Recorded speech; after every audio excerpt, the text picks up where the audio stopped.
financial system that you were taught to trust your entire life is quietly being dismantled right now, and most people have no idea it's even happening. Not the news anchors, not your bank manager, not even your friends who talk about stocks at dinner. But somewhere in the back of your mind, you already feel it. Prices that don't make sense. A salary that stretches less every month.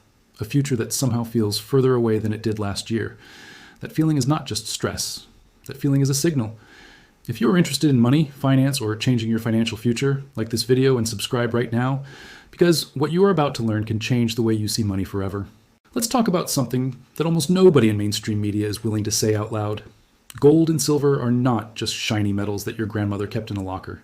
They are not old-fashioned relics of the past. They are, right now, in this exact moment of history, the most important financial story on the planet. And the reset that experts have been whispering about for years, the one that sounded like conspiracy theory until recently, has quietly, slowly, and then very suddenly begun. But before I explain what that reset actually means and why it could affect your life directly, I need to tell you about a man named Raza. Raza is 34 years old. He lives in a mid-sized city, works a decent government job, saves about 10 to 15% of his salary every month, and has been doing everything he was taught to do. He avoids debt. He puts money in a savings account. He doesn't gamble on stocks. He is responsible. He is careful. And yet, every single year, he falls further and further behind. His savings grow in number but shrink in value. His rent goes up. His grocery bill goes up. His daughter's school fees go up. But his salary? It crawls forward at 4% a year, while everything around him moves at 12%. Raza is not failing because he is lazy or uneducated. Raza is failing because he is playing by rules that were written against him, rules that protect the financial system, not the people inside it. And the most dangerous part of Raza's story is that he doesn't even know the game is rigged. Now here is where it gets deeply uncomfortable. Because Raza is not a fictional character I invented. Raza is almost everyone you know. Maybe Raza is you. And what is happening right now with gold and silver, this reset that has already begun, it is the most important financial shift in decades. But I need you to understand something first, something that most financial channels skip past because it makes people feel uncomfortable. I'll come back to the reset in just a moment. But first, you need to understand why your money is losing the battle without you even seeing it happen. When you put 100,000 rupees or dollars or whatever your currency is into a savings account today, your bank gives you maybe 6 or 7% interest if you're lucky. That sounds like a win. You put in 100,000 and you get back more. But here's the quiet theft that's happening in the background. Inflation, the real inflation that you feel at the grocery store and the petrol pump, not the official number the government reports, is often running at 10, 12, 15% in real terms. So while your bank account shows a bigger number, the actual purchasing power of that money, what it can actually buy, is silently shrinking. You're getting richer on paper and poorer in real life at the same time. That is not an accident. That is the design. And this is exactly the point where gold and silver enter the story in a way that will completely change how you see them. For thousands of years, and I mean literally thousands, not hundreds, gold and silver were money, not just valuable things. Actual money. The kind that couldn't be printed, couldn't be inflated away, and couldn't be manipulated by governments or banks. An ounce of silver in ancient Rome could buy a decent meal. An ounce of silver today can still buy a decent meal. Think about that for a second. No currency in human history, not the dollar, not the pound, not any government-backed paper, has maintained its purchasing power for anywhere close to that long. But silver has, quietly, without headlines, without hype. But here is the part that almost nobody talks about. Something shifted in the global precious metals market recently that is unlike anything we have seen in modern financial history. And when I say unlike anything, I mean the kind of shift that causes serious economists and central bankers to quietly update their models while telling the public everything is fine. Let me walk you through what's actually happening. Over the past 2 to 3 years, central banks around the world, the institutions that control national currencies, have been buying gold at the fastest pace recorded in decades. Not just a little gold, not as a minor portfolio hedge. We are talking about record-breaking purchases year after year. Countries like China, India, Poland, Turkey, and dozens of others have been pulling gold out of Western vaults and bringing it home. This is called repatriation, which basically means they are saying, we don't trust keeping our gold in your country anymore. We want it in our hands. Now ask yourself a simple question. Why would the most powerful financial institutions on earth, institutions that have the ability to hold any asset in the world, be rushing to own more physical gold right now? These are not emotional investors. These are not people reacting to a YouTube video. These are cold, calculated, data-driven organizations with armies of analysts, and they are all moving in the same direction. That tells you something big. But what does this have to do with silver? And what does it have to do with you? That is where the story gets truly extraordinary, and I promise you, this next part is the part you need to stay for. Silver is not just a cheaper version of gold, it is a completely different animal. Gold is primarily a financial asset. People buy it to store wealth, to hedge against inflation, to protect purchasing power. Silver does that too. But silver has something gold doesn't have. It is also an industrial metal. And right now, in the 21st century, silver is at the center of one of the biggest industrial transformations in human history. Solar panels need silver, electric vehicle batteries need silver, the semiconductors inside every smartphone, laptop, and data center need silver. The green energy revolution, the thing every government on Earth is claiming to push forward, requires absolutely massive quantities of silver. And here is the critical piece of information that most investors completely miss. Silver supply is not growing fast enough to meet this demand. Mining output has been essentially flat for years. Recycling only covers a fraction of the gap. And above-ground silver stockpiles, the reserves that industries and investors can actually access, have been drawn down to levels that some analysts are now calling genuinely alarming. Let me give you a number that will put this in perspective. Just a few decades ago, there were roughly 10 billion ounces of above-ground silver available in the world. Today, that number has dropped to somewhere around 1 to 2 billion ounces, a reduction of roughly 80%, even as global population and industrial demand have grown dramatically. And that trend is not reversing. It is accelerating. But wait, because here's the part that will really shake you. I'll get to it in just a second. First, there's one more piece of context you need. While silver supply is tightening and industrial demand is exploding, the price of silver for most of the past decade has been artificially suppressed. I know that word artificially suppressed sounds dramatic, like something from a conspiracy forum. But this is not a theory. It is a documented, settled legal fact. Major financial institutions have paid billions of dollars in fines and legal settlements for manipulating precious metals prices. Banks like Deutsche Bank, JP Morgan, HSBC, and UBS have all faced regulatory action and civil penalties specifically for suppressing the price of gold and silver through illegal trading tactics. These are not allegations. These are admissions. Court documents, settlements, real money. So think about what that means. For years, the true market value of silver was being held down by the very institutions that profit from you keeping your money in their system. And now, as those suppression mechanisms weaken, as physical demand overtakes paper trading, as central banks pivot toward hard assets, the pressure that has been building under the surface for years is starting to break through. This is the reset. And this is where I need to introduce you to someone else. Her name is Alia. She is 28, a fresh university graduate, working her first real job in a marketing firm. She earns a decent salary, lives carefully, and has about $200,000 in savings sitting in a bank account. She heard about gold once from her father, but dismissed it as old-fashioned. She heard about silver once in a finance article, but thought it was only for serious investors with big money. She did nothing. She waited. Meanwhile, a colleague of hers, same age, similar salary, similarly modest means, had started putting just a small fraction of her savings into physical silver 2 years ago. Not a life-changing amount, not a risky bet. Just a disciplined, quiet allocation to something real and tangible.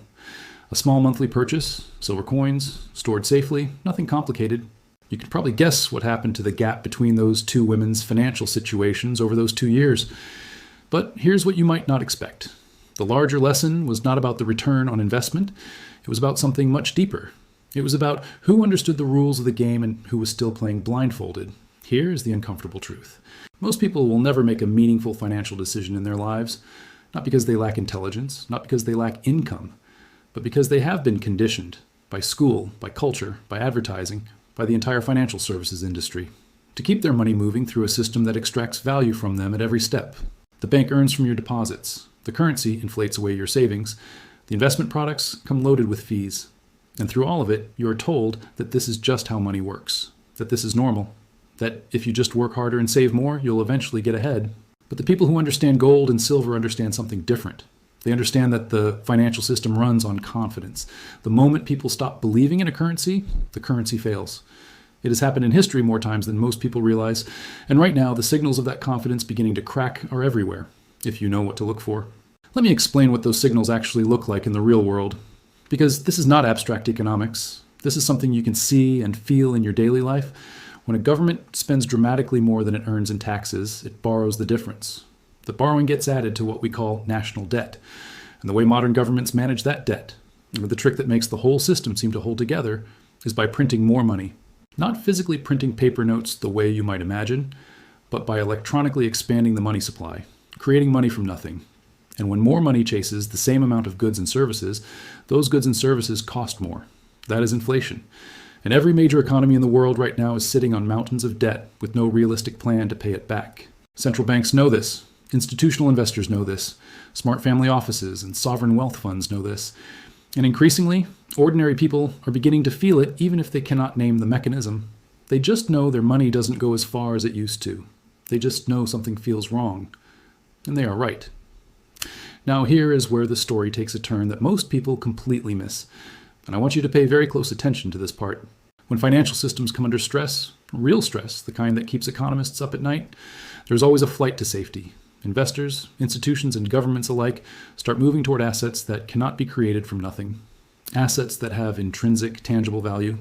Assets that have survived every currency collapse, every war, every financial crisis in human history.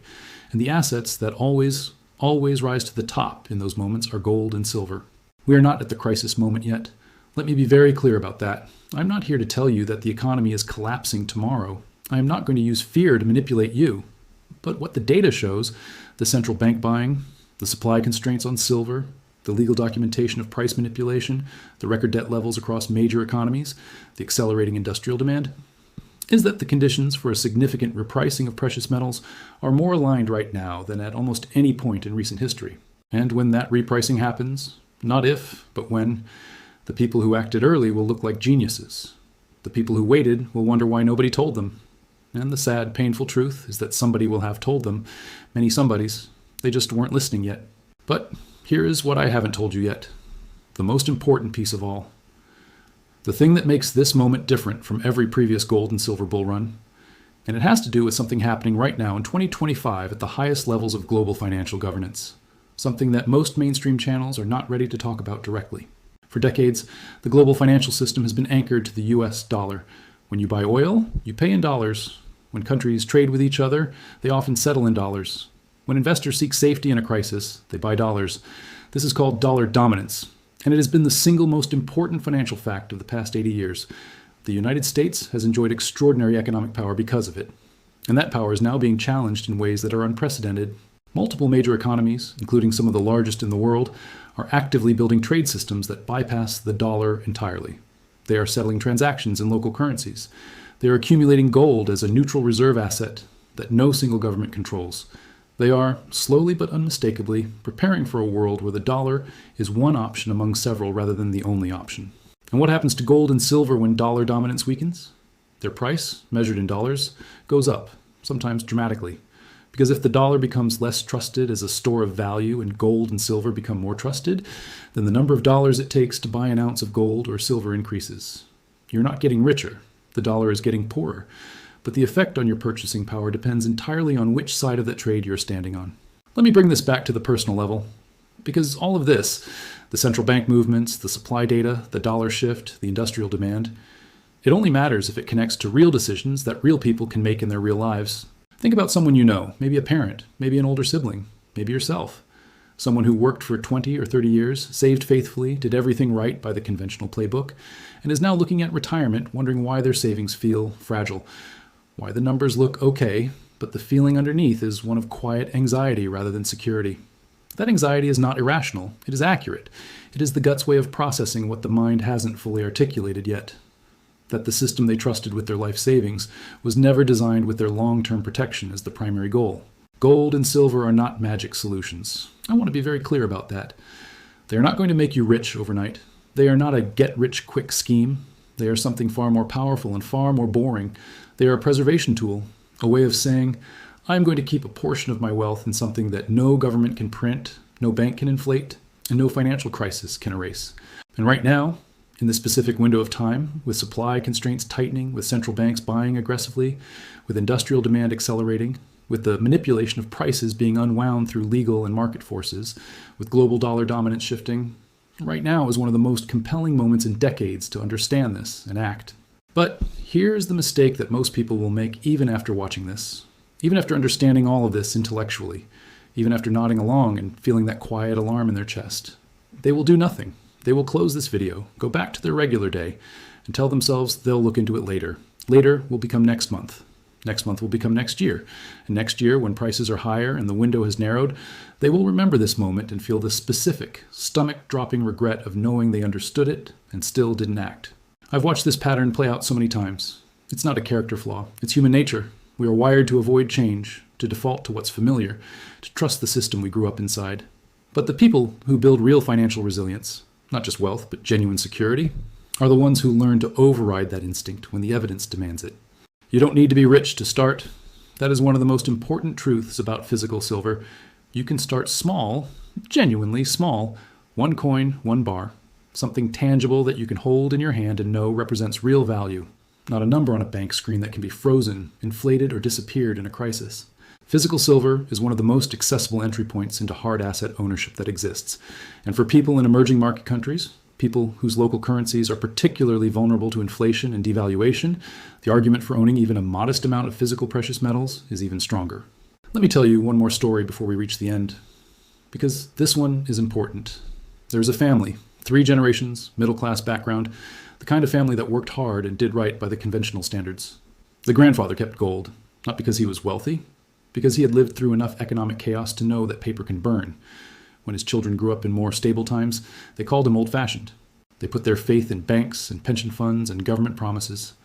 And when those systems went through their inevitable cycles of stress, inflation spikes, currency devaluations, financial crises, it was always the grandfather's physical gold that became the family's quiet backstop, the thing that held its value when everything else was shaking. The grandfather wasn't a financial genius. He didn't have a brokerage account or a portfolio. He just understood something at a deeply intuitive level that the modern financial education system has spent decades trying to make people forget. That real money, the kind that stores value across time, across governments, across crises, has always been and will always be anchored to something real. We are at a moment right now where that ancient understanding is colliding with a very modern financial reality. The reset is not coming. It has already begun. The question is not whether gold and silver will reprice. The evidence suggests they will. The question is whether you will be positioned to benefit from that shift, or whether you will be watching it happen from the outside, holding currency that buys less and less with every passing year. Your financial future is not determined by how much you earn. It is not determined by how hard you work. It is determined by how well you understand the rules of the game you're playing and whether you have the clarity to make decisions that protect your future. Even when those decisions feel unfamiliar, even when they require learning something new, even when everyone around you is still doing what they've always done. The unthinkable has already begun. The reset is real. The only question that remains is the one only you can answer. Will you look back on this moment as the point where everything changed, or as the moment you almost paid attention? If you learned something new today, make sure to subscribe to Money Insights and like this video. More powerful financial truths are coming next.